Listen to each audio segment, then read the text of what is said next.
April 28th. You fight Parker? No, Johan Duhaupas. Oh, okay. Yeah. Yes, sir. Big Baby is in the house at the fights, looking good, looking trim, looking like you got back to where we were kind of used to seeing you. I think the people who follow your fans, they've been watching you. You've been open about wanting to get back to the 300-pound version of yourself. Why is that, number one? And what's the major difference you think that's for you and your body that it makes in the ring? I'm a very agile person, man. I can move. I box better than any other heavyweight out there. Trust me.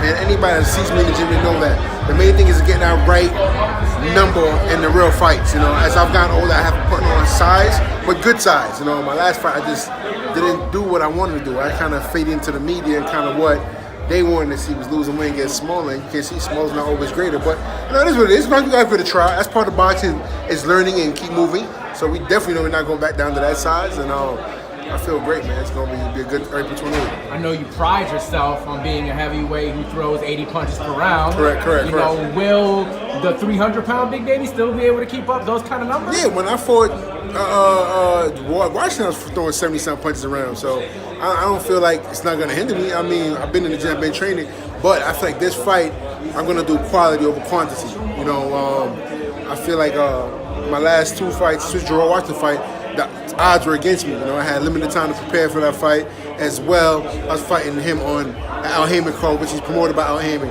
And luckily I did fight that way to get him out of there and throw him kind of punches, because I won every round after the first round. You know, Danny Jacobs had that, Steve Farhood had that, Showtime Cass had that, but it just had it a draw up to that point that I stopped him. So, I mean, just good, don't leave nothing to the judges. So I'm glad I fought that way for that fight.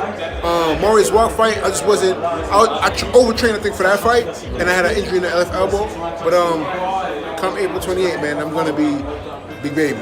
You're fighting a lot of the guys where you have mutual opponents with the guys who were considered the elite in the top of the heavyweight division. Is it important to make a statement? Because Duhaupas is the guy who hurt Wilder. Correct. And he had I think it was really good 9th round or something like that. Yeah. And he took him into further waters than was expected. Correct. Is that in the back of your mind? For sure. I mean, listen, any guy I get in there with, I'm trying to put him out. You know, Johan Duhaupas is a good fight. It's a good test. You know, he's a game guy. He's there to get hit. And I'm going to hit him a lot of times. Now, upsetting the apple cart. Yeah. Eddie Hearn, a little while ago, said, see that the story's changed up. I don't really know what the updates are, but it was said that Joshua, if he beats Parker, you'd be next at Barclays. Now it's kind of like he says he wants to get the Wilder fight done because he's worried Wilder will lose before then. Is that kind of the same thing? Maybe he's worried Joshua will lose? This is how I tell you.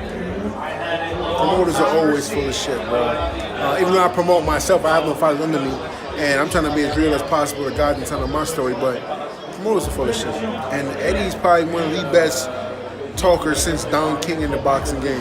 You know, if you wait, he's slick, he's talking, good-looking guy, and he's English, so he can talk a good game. You know what I mean? The question is don't believe what they say. And I mean, that's on pen and paper.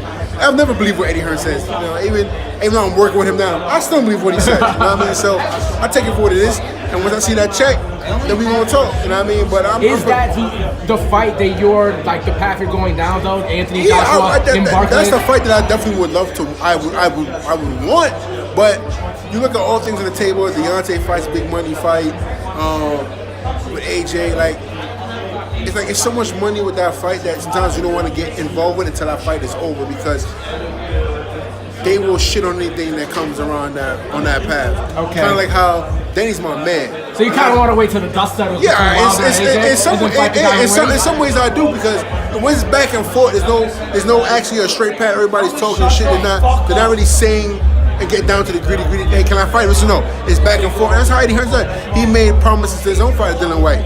Shitted on him. Made promises to Ortiz. Shitted on him. So why am I any different? You're not gonna shit on me. I'm gonna tell for his face. I'm gonna shit on you first. So I said before, like I said, man, you gotta take it for what it is. If it's not on pen and paper, don't believe a promoter. Shit, don't believe nobody. Don't even believe your wife. You know. So you know, it's what it is. I understand it's business, but you gotta understand. Look at how they did Danny Jacobs. You know, Danny beat Triple G. But they should have just shitted on my boy Danny for Triple G Canelo fight. Now they're in part 2 about to make a couple hundred million. So that plays a part in your mind mentally. Oh, yeah. You don't want to be in the position where you put up a good fight against Joshua and maybe don't get the knockout, but still get robbed. Of course. In a situation where they're already planning a mega fight. I know a fight. Me fighting AJ or Deontay, I have to knock him out regardless. But of course, it's more of an even playing field when it's not so much money on the line for these guys for the next fight. Because look how quick they stopped Carlos Takam versus AJ, and Takam wasn't hurt. Look how long they made Deontay take an ass whooping against Ortiz for over a minute ass whooping, but let the fight go on. If Ortiz was hurt in that fight would have been stopped. Why the referee giving Deontay 12-second break in the beginning of the 8th round to give him a break? So, like I said, you got referees on payroll, promoters on payroll, managers on payroll, doctors on payroll when these big money fights are on the line. So they're not gonna let a big baby get involved and mess that money up. It's plain and simple. So I mean, it's just common sense, bro. It's common sense. If it happens, it happens. If it don't, it don't.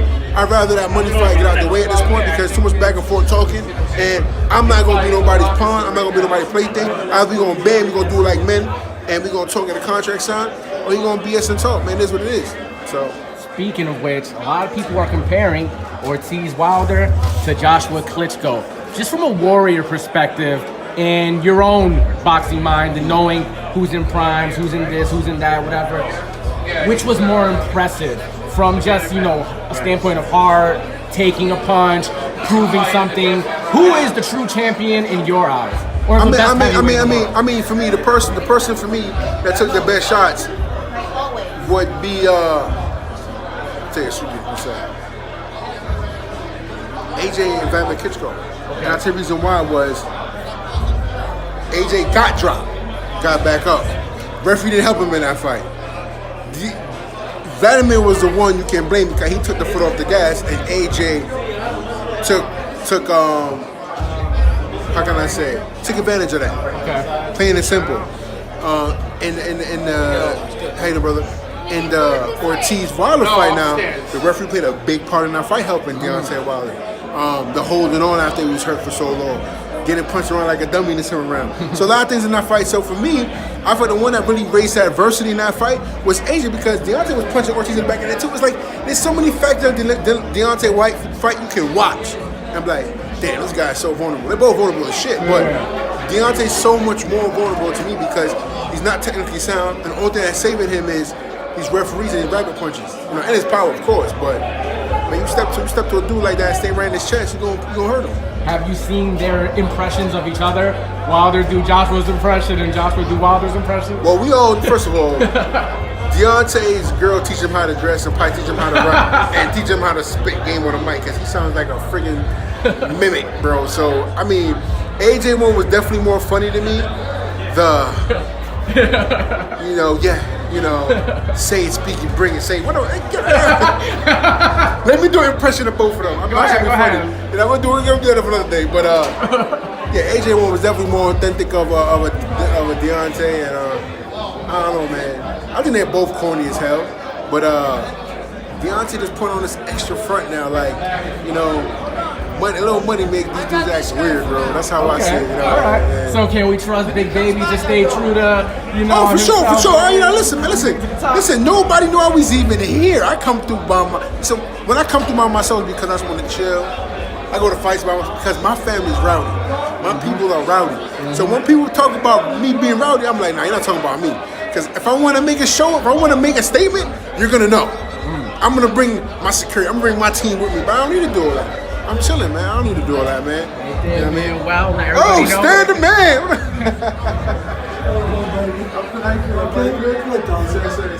Big Baby at the fights, man. Let everybody know where they can catch you and find you, man. BIGBABY Miller, Instagram, Twitter, Facebook, the whole 9. You know where to see me at, man. 6'4", 300 pounds, but he is Big Baby.